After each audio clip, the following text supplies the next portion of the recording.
Welcome back to Beast Wars Wednesday. Decepticon Doug, Predacon Paul. Let's just jump into it. Okay, so this episode's called Crossing the Rubicon. Now, what is the Rubicon? I'll tell you what the Rubicon is. It's a river that at this point in time didn't even exist.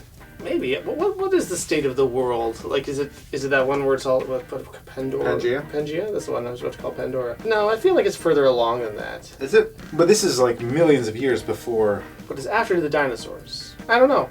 So Crossing the Rubicon begins with a little whoosh in through the woods, in a little valley, and it goes right into Blackarachnia's lair, because every spider needs a lair. She must be done the experimental phase of her new project. She's got that alien gizmo-majig that's... It's the soccer ball. Yeah, the alien soccer ball. It's the Vox soccer ball. And she's gonna punt it into the net.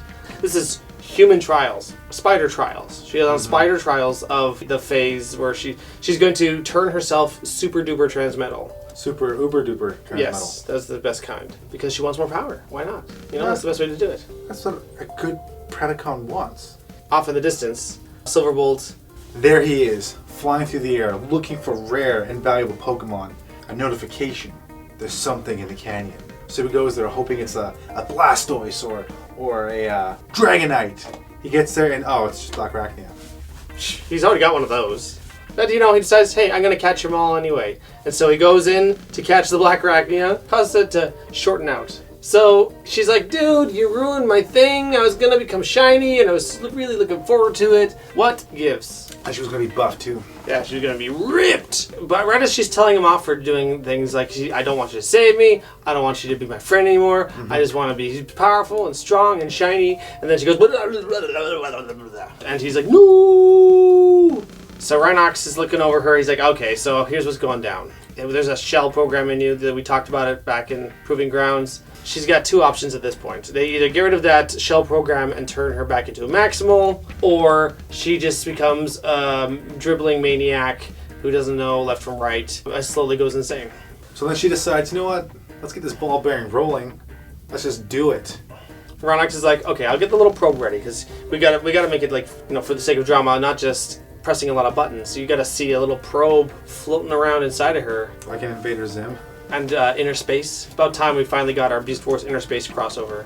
It's gonna take a little bit of time for the probe to get ready. This is a big day for the probe too. It has to prepare mentally. He's got some goodbyes to say. You know, I love you. Take care of Timmy, and make sure you give Rex his morning pill.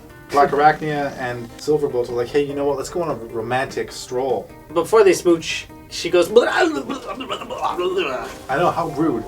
Time is now. We gotta get this show on the road. So she goes into the sort of new fangled maximal surgery bed, and she's like, all right, guys, peace out. Oh, Optimus, I'm gonna give you a prezi. And so she opens up her brain, and she passes along all the information about the Ark, all the access codes and all that stuff like that. And it makes this like, face. And it's because she accidentally passed along some of the things that her and Silverbolt have been doing. That's a little much. TMI. And so she's like, okay, good night. She goes up on this thing, and then you sort of hear a heartbeat kind of thing. Silverbolt's like, is she going to be all right? And Rhinox is like, just let me do my thing. So, yeah, I got this. Do do do do do do do do do.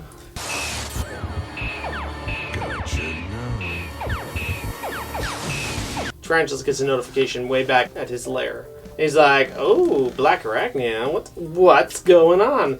So obsessed still. He gets really caught up in this whole thing. Yeah. It's like, wait a second, somebody is removing the shell program from Blackarachnia, my ex-girlfriend?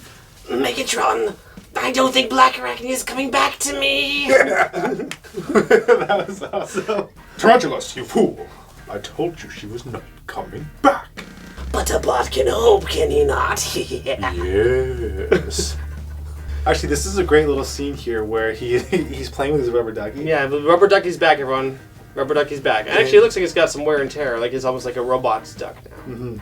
He squeezes him at the end of the shot, and it's like, you can clearly see the duck in the foreground. Like his head's all squished and his eyes are bulging out. Trench is like, don't worry, my little program has got its own security system.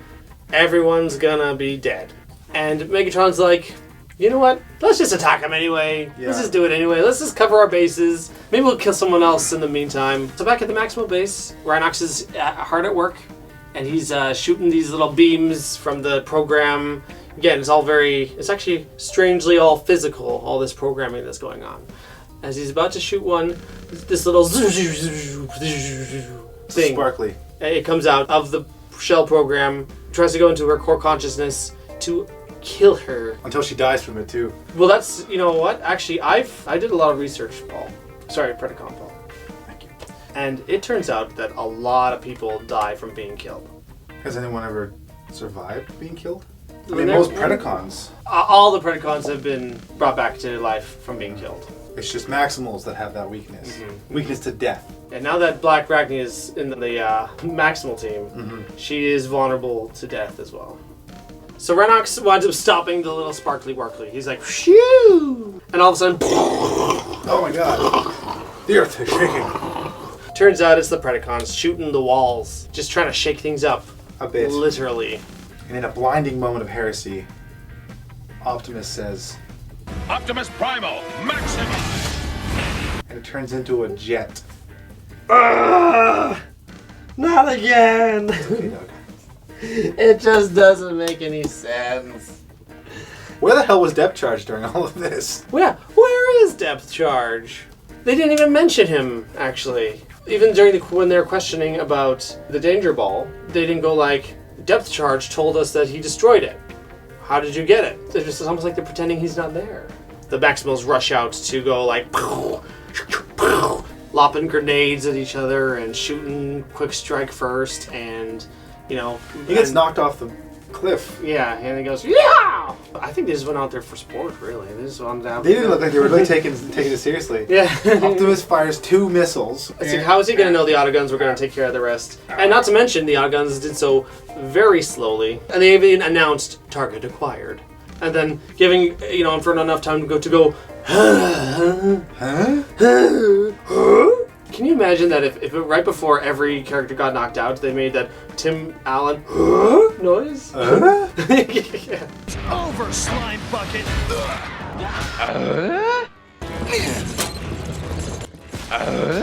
Target acquired.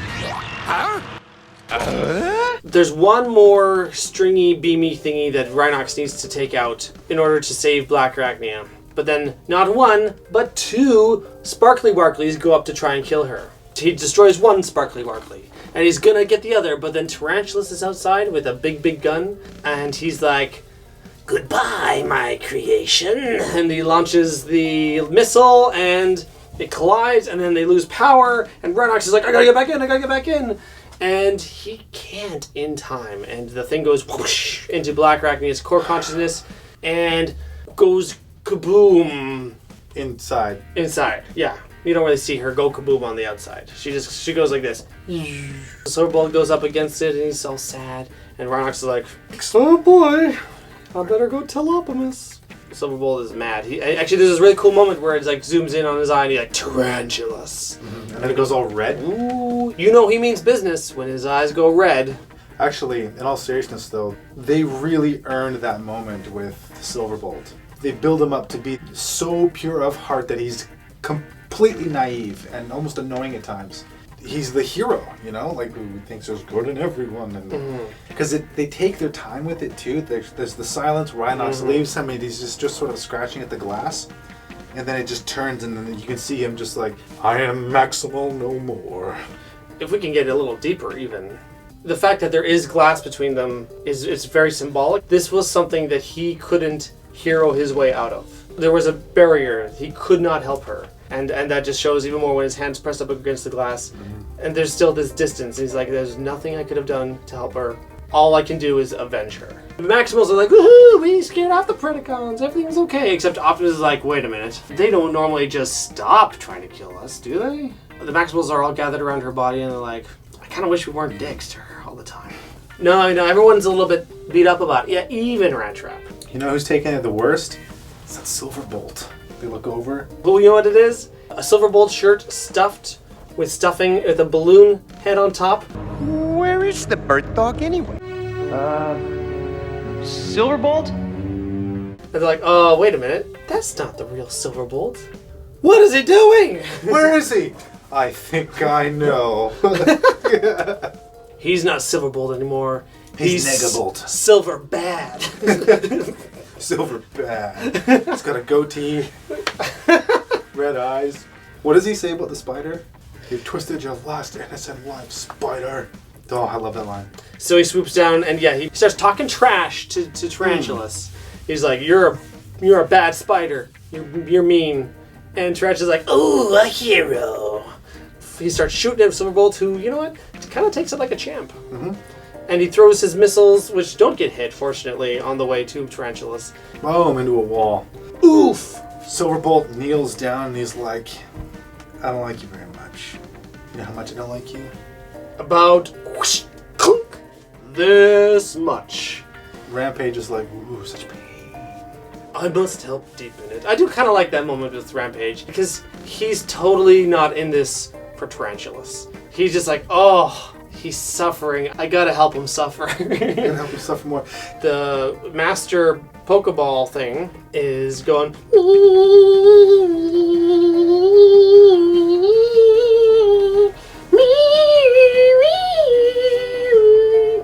and goes...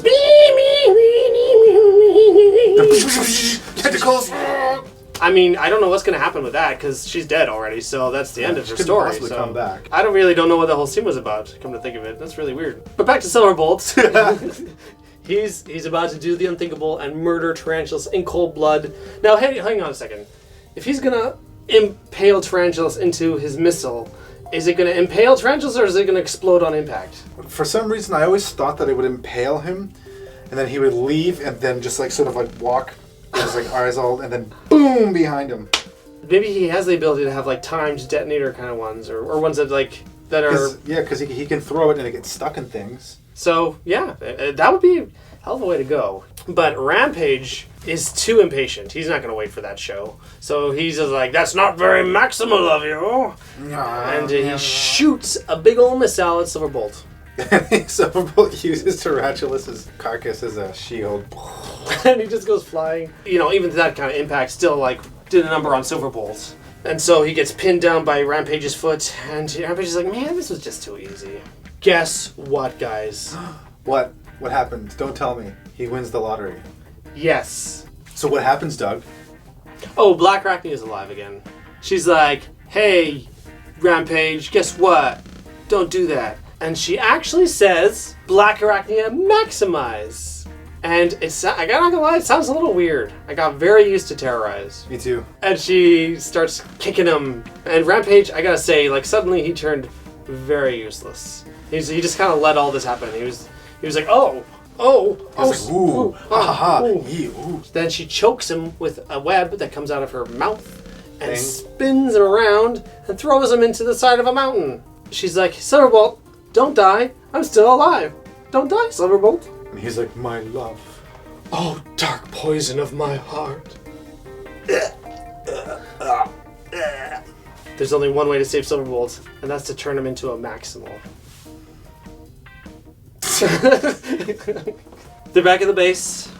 Blackarachnia is a Maximal now, officially. Raptor's like, stop running off all by yourself, you naughty girl. Anyway, so she makes out with Silverbolt right in front of everybody. And it like causes literal sparks. And he's glowing with radiation. His face has been power surged. She literally turns to the camera and goes, transmetal power, you better get used to it. Boop boop be-doo. Ah. The end. Predacon Paul. What did I like? How about the consistent nature of the relationship between Blackarachnia and Silverbolt? Yeah, how about that, Predacon Paul? How about that indeed? I freaking love it. Oh, I bet you would. Despite the fact that this episode does move along really fast, they do allow those character moments between the two of them. There's like several of them through the episode. The moment when when she's giving him heck for every time he tries to rush off to save her, she ends up having to save his life. And if that keeps happening, then I'm probably going to end up dying faster. And then he's like, no, what do you expect? I'm a hero. She uses it against him as as a playful jab. Like, okay, listen, jackass. Because it's so them to have that conflict.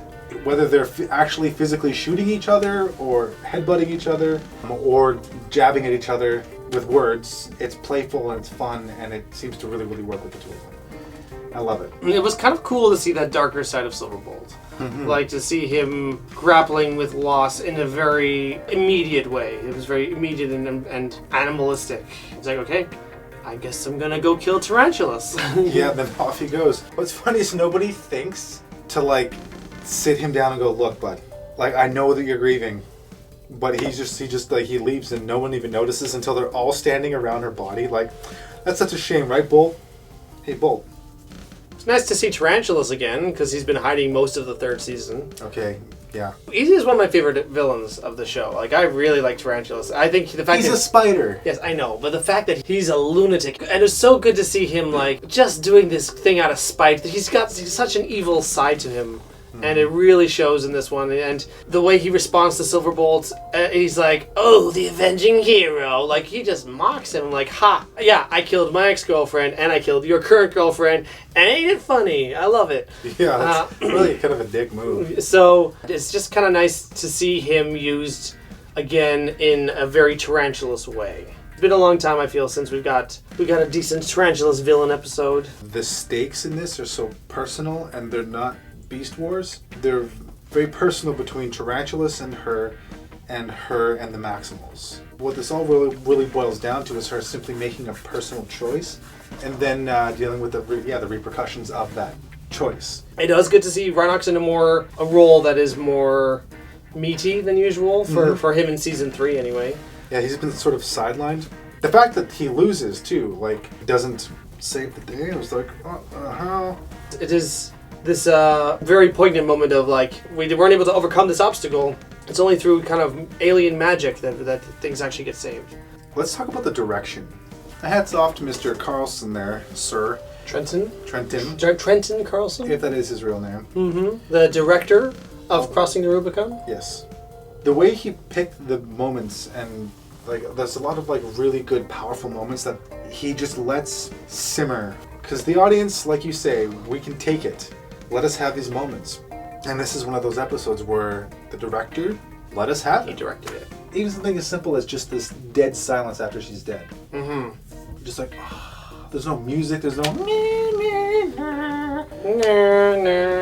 Look how sad we are. It's just him staring at her and like pawing at the glass. Mm-hmm. And then the moment of zooming in on Silverbolt's eyes, it goes dark red, was one of the best transitions into a commercial break yet. What it does is it teases, because you know what he's gonna do. Yeah. You know right away what's gonna happen. And you want to see it. And then you're like, what? I gotta sit through 4 to 5 commercials or whatever? Like, this is something I guess maybe I underestimate, but if you can use your commercial breaks wisely, you can use these mandatory, like, you want to get your show on the air, you need to have commercial breaks.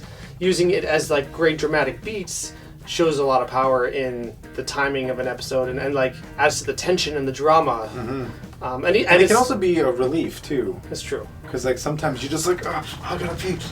Oh, my God, I can't wait. Oh. You go and you pee and you get back and you're, like, ready, you know?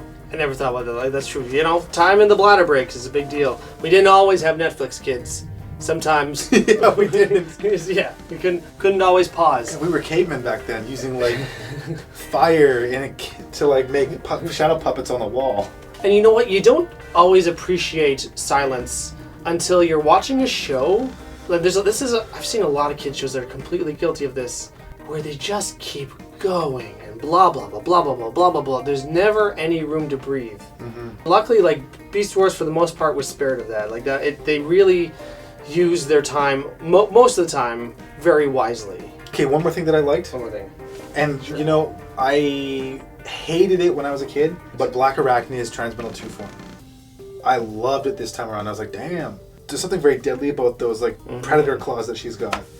I didn't like it very much either when I was a kid, and you know, I think I've warmed up to it a little bit myself. I don't know if I 100% like it, or if it's just that I'm sort of stubborn and be like, well, the original bodies are always the best, because I've always liked the original forms the most. I do like the claws. And I think it's just that maybe I still just need to acclimatize to it. The fact that, okay, this is just how Blackarachnia looks now. I got used to all the other people. And you know what? Don't worry. There's going to be lots of time for me to get used to Transmetal to Blackarachnia. Okay, what didn't you like, Doug? I really have a tough time with just how completely useless Rampage is the moment she appears. Like, he's like, the whole time as he's being punched and kicked. I think it would have shown off her skills way more if there was legitimate tension in the fight. Rather than just her going and saving the day. It's like, oh, like no thing. She could really show how powerful she is. If there was like the struggle between the two of them and she still overcame him and she's like, wow, she actually went toe-to-toe with Rampage. She's upgraded in power. Even if she's not as strong traditionally as Rampage, she has these new tools and still that wits about her that could bring her to victory. The only other issue I have is kind of a small one, is that I think it would have been great if, when she's doing her initial procedure to turn herself transmetal, Silverbolt interrupts it, and that is sort of what causes the issue, or at least it's implied that this is maybe what causes the issue. I think it would have been better if something went awry anyway, like he didn't interrupt it, because just to have it completely unambiguous as to what the problem was, that she literally put herself in this situation due to her Predacon nature and her quest for power, and that made her have to become a Maximal. I think that would have been more poetic and a stronger choice, but there is this sort of like ambiguousness of it. Was it her trying to give herself more power, or was it Silverbolt interrupting the process? Anything you didn't like about this episode? After you explained it so eloquently as you always do, I feel like, yeah, there was something missing at the end. Rampage would be a physical challenge for Megatron to fight. Him sort of not be able to just casually toss her aside or break her would be interesting. Like, ooh, wow.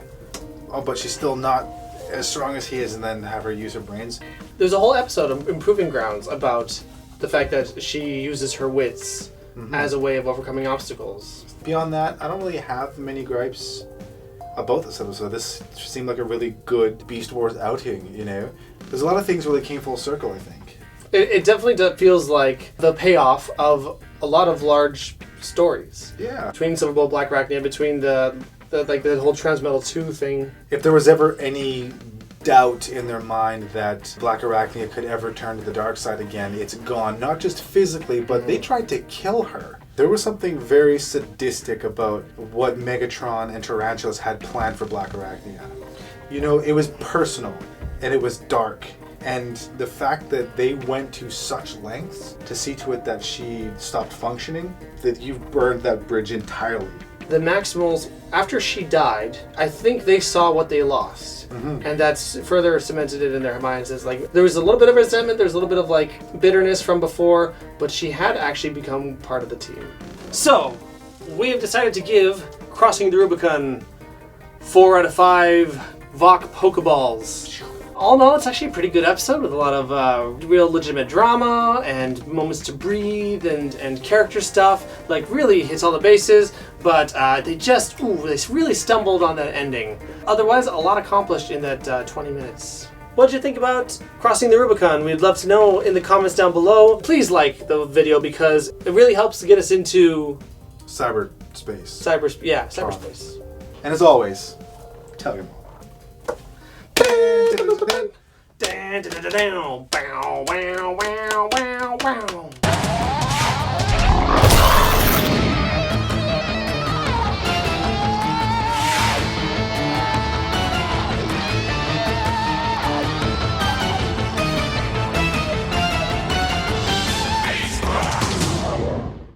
I really have a tough time with God, the audacity of some people.